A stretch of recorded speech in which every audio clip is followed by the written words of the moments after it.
بسم اللہ الرحمن الرحیم۔ السلام علیکم ورحمۃ اللہ وبرکاتہ۔ ناظرین کرام، آج ہم ایک نہایت حساس، اہم اور کثرت سے پوچھے جانے والے سوال پر بات کرنے جا رہے ہیں۔ کیا واقعی حضور نبی کریم صلی اللہ علیہ وآلہ وسلم نے حضرت عمر فاروق رضی اللہ تعالیٰ عنہ کی بیٹی کو طلاق دی تھی؟ یہ سوال آج سوشل میڈیا، یوٹیوب اور مختلف مجالس میں بہت عام ہو چکا ہے، لیکن افسوس کے ساتھ کہنا پڑتا ہے کہ اکثر لوگ بغیر تحقیق اس بات کو بیان کر دیتے ہیں۔ آج کی اس ویڈیو میں ہم اصل حقیقت بیان کریں گے، اس غلط فہمی کی جڑ تک پہنچیں گے اور مستند اسلامی حوالوں سے بات کو واضح کریں گے۔ آخر تک ویڈیو ضرور دیکھیں، کیونکہ آخر میں ایک انتہائی اہم نصیحت بھی ہے۔ تعارف: سیدہ حفصہ رضی اللہ تعالی عنہ سیدنا فاروق اعظم رضی اللہ تعالی عنہ کی صاحبزادی ہیں، اور آپ رضی اللہ تعالی عنہ کی والدہ کا نام زینب رضی اللہ تعالی عنہ بنت مطعون تھا، جو عثمان بنت مطعون کی بہن تھی۔ آپ رضی اللہ تعالی عنہ کی ولادت بعثت نبوی صلی اللہ تعالی علیہ وسلم سے 5 سال قبل ہوئی، جب قریش مکہ خانہ کعبہ کی اثر نو تعمیر میں مصروف تھی۔ آپ رضی اللہ تعالی عنہ کا تعلق قریش کے معزز قبیلے بنی عدی سے تھا۔ اس طرح آپ رضی اللہ تعالی عنہ کا سلسلہ نسب 10ویں پشت میں لوئی پر حضور صلی اللہ تعالی علیہ وسلم سے جا ملتا ہے۔ علم النساب کے ماہرین کے مطابق سیدہ حفصہ رضی اللہ تعالی عنہ کا شجرہ نسب اس طرح ہے: حضرت حفصہ رضی اللہ تعالی عنہ بنت عمر رضی اللہ تعالی عنہ بن خطاب بن نفیل بن عبد العزیز بن رباح بن عبداللہ بن قرۃ بن دراح بن عدی بن کعب بن لوئی۔ بن عدی کے پاس سفارت کا منصب تھا، لہٰذا اسی وجہ سے مکہ میں ایک نمایاں حیثیت کے حامل تھے۔ ظہور اسلام کے وقت سفارت اور ثالثی کے عہدہ پر حضرت عمر رضی اللہ تعالی عنہ بن خطاب متمکن تھے۔ خاندانی حیثیت کے ساتھ ساتھ آپ رضی اللہ تعالی عنہ کا شمار قریش کے ان 17 افراد میں تھا جو پڑھنا لکھنا جانتے تھے۔ ابتدائی زندگی: حضور نبی اکرم صلی اللہ علیہ وآلہ وسلم کی بارگاہ عزتی میں ایمان عمر رضی اللہ تعالی عنہ بن خطاب کی دعا کے بعد جب آپ رضی اللہ تعالی عنہ مشرف اسلام ہوئے، اور یوں آپ رضی اللہ تعالی عنہ کا پورا کنبہ بھی دائرہ اسلام میں داخل ہوا، جس میں سیدہ حفصہ رضی اللہ تعالی عنہ بھی شامل تھیں۔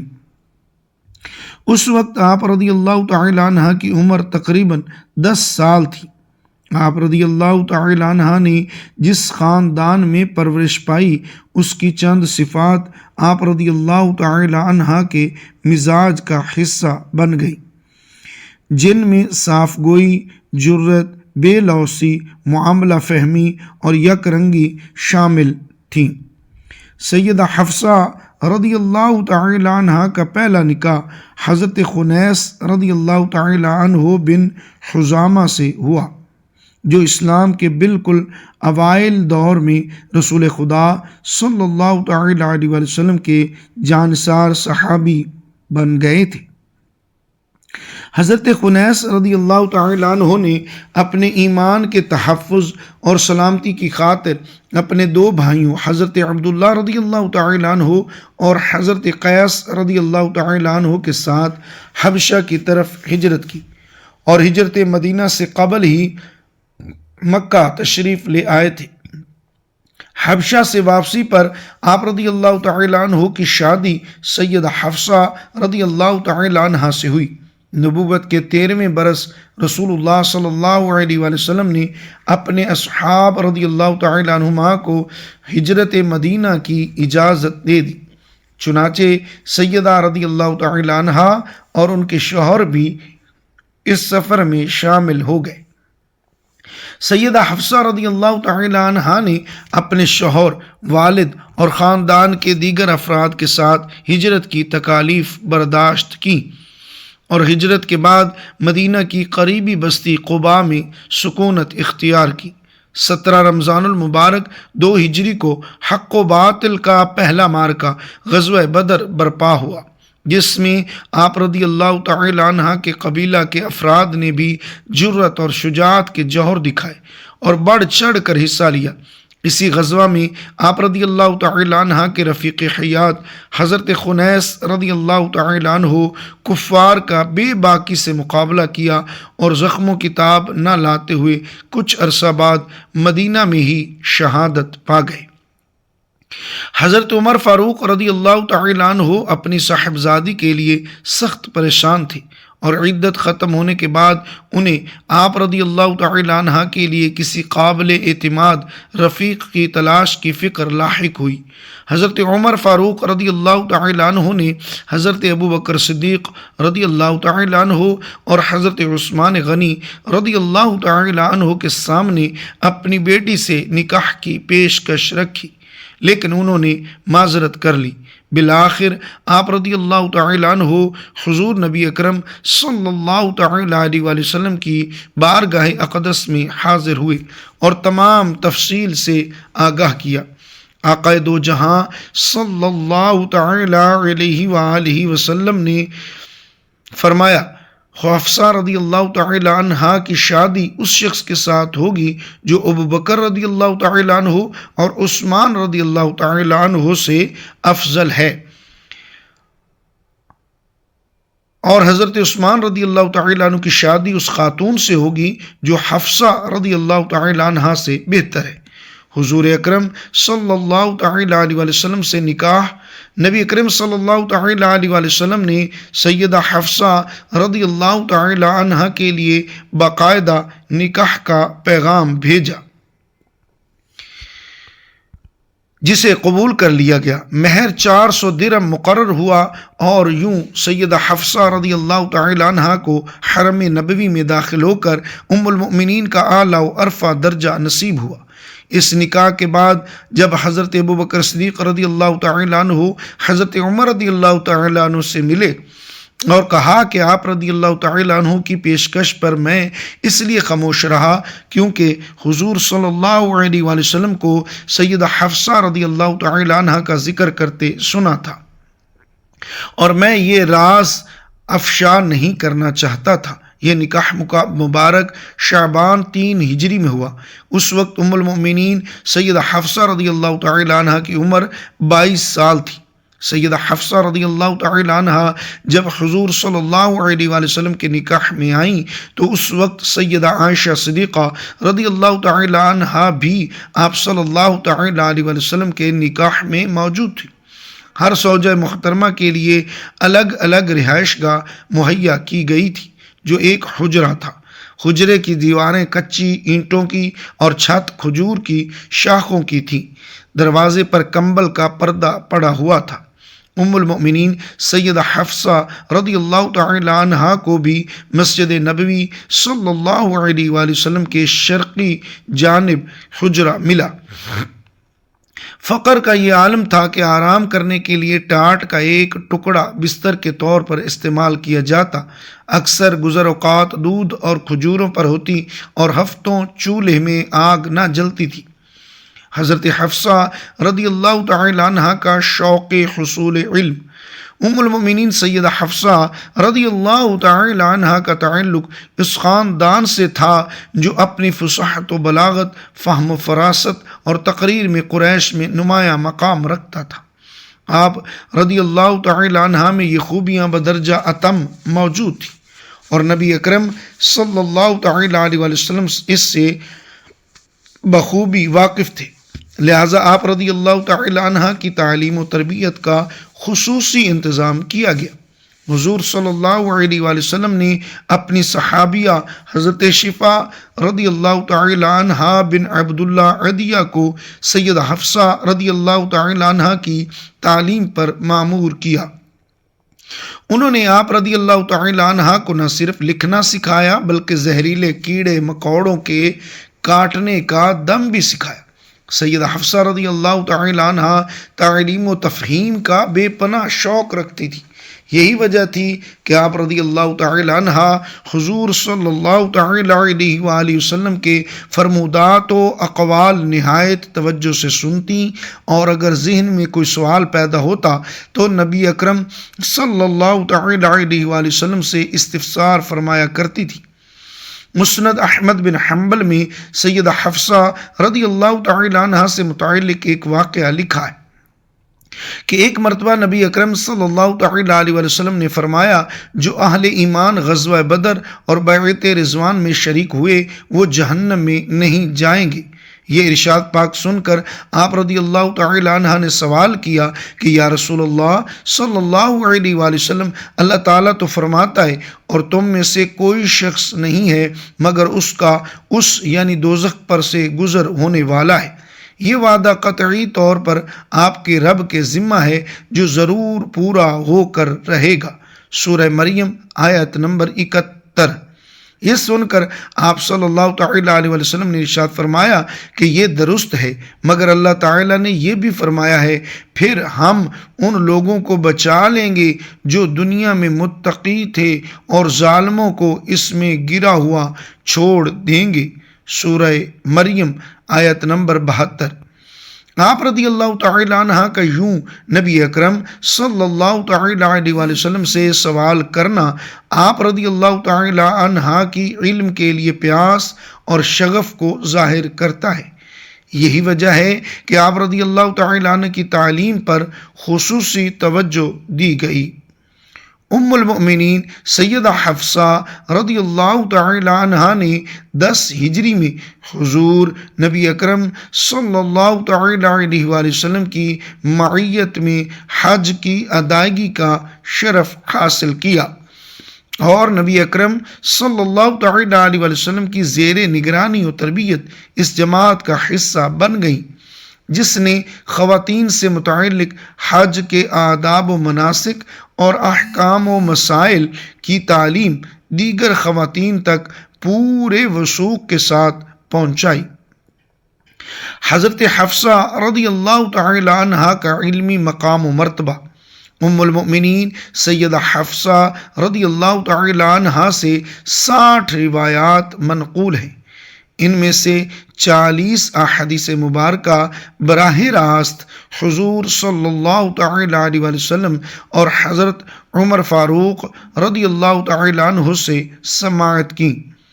ان احادیث میں سے 4 متفق علیہ، 6 مسلم شریف میں اور باقی 50 احادیث کی دیگر کتب میں ہیں۔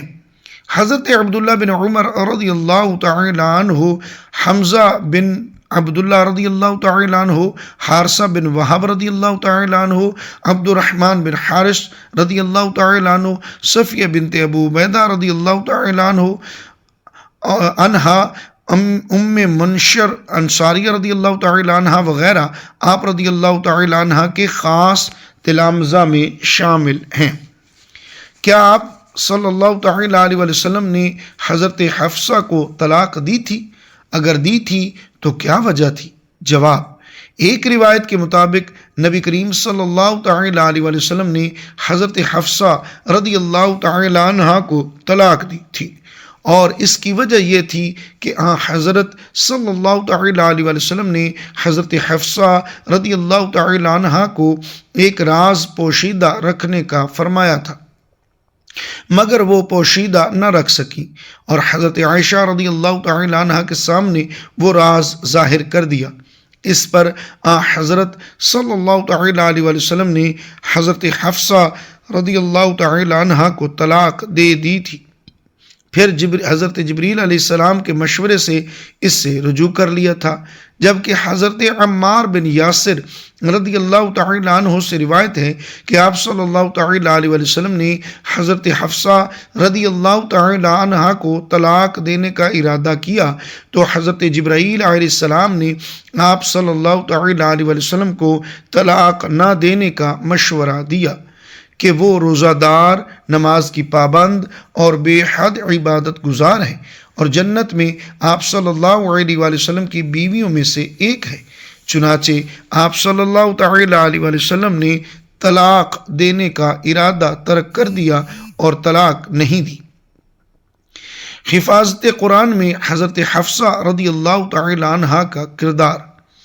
قرآن مجید 23 برس کے عرصے میں وقفے سے رسول اللہ صلی اللہ تعالی علیہ وسلم پر نازل ہوا۔ جو ہی آپ صلی اللہ علیہ وآلہ وسلم پر وحی نازل ہوتی تو صحابہ کرام رضی اللہ تعالی عنہم اسے آپ صلی اللہ علیہ وآلہ وسلم کی زبان مبارک سے سن کر قلب و ذہن میں محفوظ کر لیتے تھے، مگر آپ صلی اللہ تعالی علیہ وآلہ وسلم نے اپنی حیات مبارکہ میں اس امر کا انتظام فرما دیا تھا کہ وحی الہی کو احاطہ تحریر میں لایا جائے۔ چنانچہ یہ اہم خدمت دوسرے صحابہ کرام رضی اللہ تعالی عنہم کے ساتھ ساتھ سیدہ حفصہ رضی اللہ تعالی عنہا کے سپرد کی گئی۔ آپ رضی اللہ تعالی عنہا حضور صلی اللہ تعالی علیہ وآلہ وسلم کی ہدایات کے مطابق نازل شدہ آیات کو لکھ کر اپنے پاس محفوظ کر لیتی۔ بعد ازاں جب عہد صدیقی میں باغیوں اور مدعیان نبوت کے خلاف جنگوں میں بہت سے حفاظ قرآن شہید ہو گئے تو حضرت عمر فاروق اعظم رضی اللہ تعالی عنہما کی تجویز پر قرآن مجید کو مکمل کتابی صورت میں مدون کرنے کا اہتمام کیا گیا۔ تو اس سلسلے میں ام المومنین سیدہ حفصہ رضی اللہ تعالی عنہ کا نسخہ سب سے زیادہ مفید اور کارآمد ثابت ہوا۔ چنانچہ تمام قرآنی اجزاء کو ایک مکمل مصحف کی صورت میں مدون کر کے سیدہ حفصہ رضی اللہ تعالی عنہ کی تحویل میں دیا گیا، جو تاریخ میں مصحف صدیقی کے نام سے مشہور ہوا۔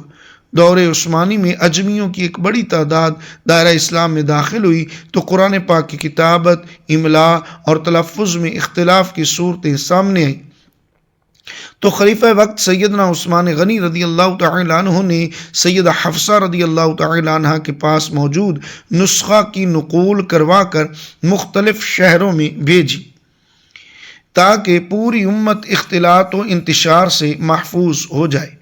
اس طرح اللہ رب العزت نے قرآن مجید کی ترتیب و تدوین اور حفاظت میں سیدہ حفصہ رضی اللہ تعالی عنہا سے بڑا اہم کام لیا۔ روایات سے معلوم ہوتا ہے کہ سیدہ حفصہ رضی اللہ تعالی عنہا اپنی خاندانی خصوصیات کی وجہ سے طبعاً تیز مزاج تھی اور بلا جھجک اپنی رائے کا اظہار کر لیا کرتی تھی۔ عرب معاشرے میں عورت کو دبا کر رکھا جاتا تھا اور کسی بھی معاملے میں مشورہ لینا اپنی توہین تصور کیا جاتا تھا، مگر حضور نبی اکرم صلی اللہ تعالی علیہ وسلم نے ازواج مطہرات رضی اللہ تعالی عنہن کو اپنی رائے کے اظہار کی مکمل آزادی دے رکھی تھی۔ یہی وجہ تھی کہ سیدہ حفصہ رضی اللہ تعالی عنہا حضور صلی اللہ تعالی علیہ وسلم کے ادب و احترام کو ملحوظ خاطر رکھتے ہوئے بے تکلفانہ گفتگو کر لیتی تھی۔